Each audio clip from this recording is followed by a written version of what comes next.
Today we got two powerful magical teen heroes going head to head. Harry Potter versus Percy Jackson. Who comes out on top? Let's find out. Eyes up.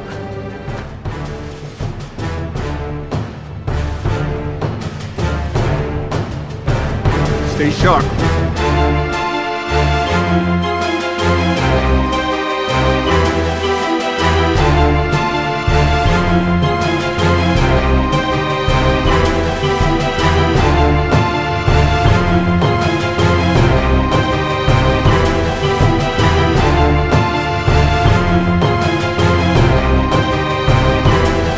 Stay down.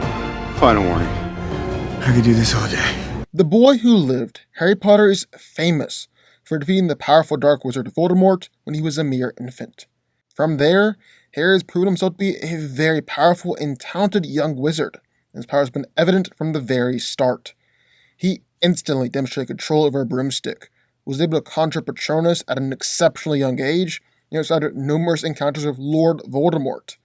Harry is also extremely adept at defense against the dark arts, mastered all manner of spells, including the Stunning Spell, Disarming Charm, Impediment Jinx, Full Body Binding Curse, and Reductor Curse.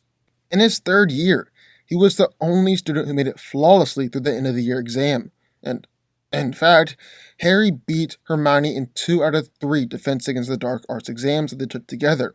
He is actually so good at the subject that actually set up his own defense against the dark arts class and trained other students at Hogwarts. Despite his young age, Harry is an accomplished and skilled duelist. He was able to single-handedly hold his own to defeat with some of the most formidable Death Eaters, including Lucius Malfoy and Bellatrix Lestrange, and even survived several times against Lord Voldemort himself. He was even able to defeat Voldemort after claiming mastery over the Elder Wand. Harry is known to be very quick off the draw, has an aggressive dueling style, even incorporating unforgivable curses. He also taunted his opponents and would get them to talk at length, angering them and throwing them off balance, as well as giving him time to strategize and lulling them into lowering their guard. Harry was especially skilled at the Disarming Charm. He used it so much that it became known as his signature spell among Death Eaters. Harry is also one of the few non-dark wizards to have a high level proficiency in the dark arts. He even went so far as to use 2 of the 3 unforgivable curses, the Imperius Curse and the Cruciatus Curse. So, that's what we got in one corner, the boy who lived, Harry Potter. But, entering the ring, in the other corner, the Son of Poseidon, Percy Jackson. Percy Jackson is a 17-year-old Greek demigod, being the son of Poseidon and Sally Jackson. Percy is the head counselor of Poseidon's cabin and the former praetor of the 12th Legion at Camp Jupiter, as well as belonging to the Legion's 5th cohort. Being a demigod, Percy is faster, stronger, more agile, more durable than any other normal mortal. Then, being the son of one of the big 3, he's even more powerful than most other demigods, actually being considered the most powerful demigod at Camp Half-Blood. He's been able to knock out demigods with just 1 hit, rip off the Minotaur's horn. He's even strong enough to battle against giants and actually topple them over. Also superhumanly durable, being able to take plenty of attacks from giants. He's even taken attacks from gods and titans like Ares and Kronos. He's dodged plenty of attacks, cut arrows in half, and deflected bullets. Even gods are surprised at how fast and agile he is, with Apollo saying he had to admit Percy was moderately impressive. Then, being the son of Poseidon, Percy has plenty of magical abilities when it comes to water. When near water, he gains the strength, speed, and durability equal to a true god. He's also able to control all forms of water using hydrokinesis. He can control up to 10,000 gallons of water, summon waves to easily sink ships, cannot be injured by either water or fire, and even heal himself and others under the water. He can create water constructs like swords and shields, and can actually create water using his own raw power, although this does require a lot of energy and concentration. Percy is also a naturally skilled and talented swordsman, being able to spar against whole cabins at a time at Camp Half-Blood. He easily defeats multiple demigods at once at Camp Jupiter. He's even defeated larger and more powerful opponents like Ares, Hades, and Kronos. Percy's go-to signature weapon is his 3-foot double-edged sword Riptide. It's made of celestial bronze and causes fear to grow up in many monsters who see it. It used to be Hercules' signature weapon, and is even powerful enough to deflect blasts from the god Hades himself. When combined with his demigod physicality and his hydrokinetic power, with Riptide at his side, Percy Jackson has been referred to as the most powerful demigod ever, in an arc of pure destruction. So who wins? Well, let's break it down. Now, these are two real powerful boy heroes. Both come from fantasy series, so it just makes sense to throw them head to head. But who comes out on top? Let's wait to find out. Also, just a note, they'll be fighting next to a river, so that Percy can have water, since that is a large part of his identity as a fighter and a hero. Now, starting off with physicality, Percy Jackson takes that by a large margin. I mean, he is a demigod after all. Not just any demigod, but a son of one of the big three, actually been referred to as the most powerful demigod and the greatest hero of Olympus. For as powerful as he is, all of Harry's power comes from his magic. At his core, he's just a human. Granted, an athletic human, considering he's a star athlete and Quidditch player, but a human nonetheless. And with Percy's physical advantage, he's going to be able to easily overpower Harry and even take plenty of attacks from Harry. He's strong enough to consistently knock out other demigods just one swift attack, even if they're wearing helmets and body armor, battle against and topple over giants, and even effortlessly break solid bone, like when he easily tore off the Minotaur's horn. Now, Riptide at his side, while Percy is sliced right through solid stone, hacked through a dragon's foot, and easily cut through both metal and celestial bronze. Percy is even strong enough to take Alice's burden and support the weight of the heavens, which is a heavy enough weight to kill other demigods, and even true gods and goddesses have struggled with the weight before. Also incredibly durable, being only dazed by point-blank explosions, didn't even care than being shot through with an arrow. He's taken massive blows from titans like Atlas and Kronos, taking attacks from Ares that should have broken every bone in his body, and even taking punches that should have killed him. Then, since they are near the water in this fight, we can also mention that Percy gets a physical amp whenever he is touching any water of any kind. In fact, even just after a week of light training, he's able to use the water to empower him to a point where he can knock out 5 children of Ares, who are all combat experts, and disarm the best swordsman the past 300 years on his first day of practice. Yes, Harry has taken plenty of powerful attacks throughout the years, even a full-blown Cruciatus curse from Voldemort, and he's taken plenty of physical punishment too, being bitten by the basilisk so hard that his arm broke when he's only 12, but like we said, Harry is just a human.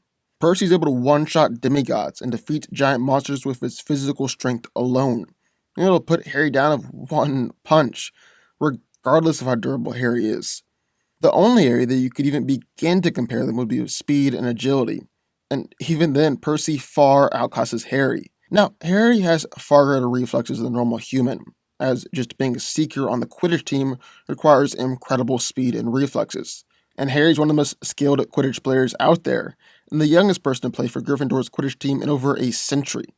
He's outmaneuvered and dodged attacks from a dragon while in the air, and is able to routinely outmaneuver Death Eaters and defeat them while in aerial combat. Harry's also incredibly fast while still on the ground, as he's proven he's faster than both Lucius Malfoy and Bellatrix Lestrange. He's reacted to the Killing Curse, and even managed to block non-verbal spells. But, like we said, Percy's still got him far outclassed here. He's incredibly fast and agile, able to regularly dodge attacks from other fighters, take down enemies before anyone can react, and is able to easily dance around attacks from monsters, flipping and jumping all around almost like a monkey. Percy also has incredible reflexes, as his battle instincts allow him to react to danger even when he's still barely awake and half aware of what's going on. He's able to easily deflect a thrown knife despite being at incredibly close range, draw his sword and cut multiple arrows out of the air, and is even able to block bullets with his sword before, stating that while he couldn't necessarily see the bullets coming his way, he could feel its path, the same way that he feels currents in the ocean. So Percy is physically way superior than Harry, will quickly take him down in close combat. Percy's also a much better and more skilled fighter, able to fight against whole cabins at a time at Camp Half-Blood. He's able to easily take people down even when they're using weapons and fighting styles he's never seen before, kill monsters in a single sword strike before Annabeth could even react, and he uses a very athletic and fast-paced fighting style, even incorporating flips and rolls in combat. With all this skill, Percy is actually been able to fight against Ares, the god of war, and the Titan Kronos. Percy is a much better fighter, and Harry's honestly got nothing on his skill. However, Harry is a different fighter than almost anyone that Percy's ever gone up against before. That is because his power lies completely in his magical ability. And Harry's an expert combatant when it comes to dueling and defense against the dark arts. Being one of the greatest fighters in all of Hogwarts, he's actually the one chosen to teach others and head up Dumbledore's army. He battled against monsters like dragons and the basilisk. He's routinely been able to disarm and fight against adults and Death Eaters, and even single-handedly fight against people like Lucius Malfoy, Bellatrix Lestrange, and even Voldemort himself. Harry's known to be very quick off the draw, and has an aggressive dueling style, so it's been known to taunt his opponents, even talk at length, which would anger them and throw them off balance, as well as give them time to strategize and lull them into lowering their guard. Harry's also got a plethora of spells to fall back upon, with his go-to being the Disarming Charm, to the point where it becomes known as a signature spell among Death Eaters. He can cast Configuro, which is a blasting charm, Impedimenta, which freezes an opponent, Incendio, which hurls flames, Lev Corpus, dangling people from their legs, Petrificus Totalis, causing the opponent to instantly freeze, Stupefy, which knocks someone out cold, and even create shields that can block both magical and physical attacks. And that's really just scratching the surface of everything that Harry can do. He's even used dark magic before, casting Sectum Sempora, which instantly forms deep gashes and cuts on a person's body, and he's actually cast 2 of the 3 unforgivable curses, the Imperius Curse and the Cruciatus Curse. So basically, Percy is the edge when it comes to close range, while Harry's got the edge in a long-range fight. And so that means, in order to win this fight, Percy's got to take this fight into close combat and close the gap between the two. Can he do this? Yeah, I'd say he can. For starters, he's got Riptide, a magical weapon. This weapon is a blocked magical blast from Hades, and will block magical blast from Harry. Then, spells in the Harry Potter universe have a set travel speed. People in the world have regularly duck and dodge spells coming their way, and if Percy can cut arrows in half and deflect bullets, it will do the same with Harry's magical spells. And if Harry's able to disarm Percy, which is a real possibility, seeing that it's Harry's go-to move, and Percy won't actually know Harry's magical until he uses magic, well, Riptide magically returns to his side at 30 seconds to 1 minute later. And Percy's definitely fast enough to dodge magical blast in the meantime, considering the people who are slower than him have dodged blast before. All that honestly really limits Harry, because if he wants to land a clean hit, he's got to cast an instantaneous spell. But once again, Percy's got a counter. He's actually just naturally resistant to magic. Carter, who's a magic user like Harry, hit him with a spell. It was said that the magic just popped off all around him, and that the spell didn't quite know what to do with him. Percy's also just been able to walk through a large amount of curses cast upon him by demons. Yet every time he was hit with an additional curse, kept on walking and kept on moving forward. Then if Harry's able to land attacks on Percy, well, Percy has shown he can shrug off attacks that should have killed him. With the river nearby, he's able to heal himself via the water. He's routinely able to heal from large cuts and fatal wounds instantly, as soon as touching water, and is able to instantly heal from things like poison and fire. Percy is also able to manipulate the water itself, and can use that to battle against Harry. He's able to generate waves powerful enough to knock over whole cruise ships, move literal tons of rock and debris, manipulate tens of thousands of gallons of water. He's effortlessly restrained demigods in the water, make solid water constructs that can almost instantly kill powerful monsters, and even drown someone in their own tears, and potentially control someone's water vapor. And this water isn't just any normal water, but is almost magical in nature, as just a little bit able to shatter magical spells and illusions. So, end of the day, who wins?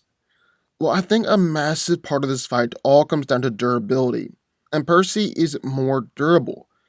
Harry's going to need to resort to some serious dark magic in order to put Percy down. Actually, need to be trying to kill Percy here, because Percy is just physically durable enough to take a lot of normal spells and not go down. Water's allowed him to heal and break magic spells before, and there's even just his magical durability. On the other hand, Percy's going to knock Harry out with just one punch, considering he's done the same thing against demigods before. And there's his far greater speed and agility, far greater fighting skill, magical weapon, and his ability to manipulate the water. Harry can claim some victories if he chooses his spells correctly at the very beginning of the fight, but even that isn't certain since Percy can dodge or block them. From there, it's looking like Percy's going to just be able to literally overwhelm Harry with his physical superiority, greater fighting skills, and magical abilities of his own. Percy Jackson wins. But what do y'all think? I would love to hear your thoughts. Sound off in the comments down below. Also, be sure to hit that like button, the subscribe button, turn on notifications, join the FanCo army, and I will see you next time.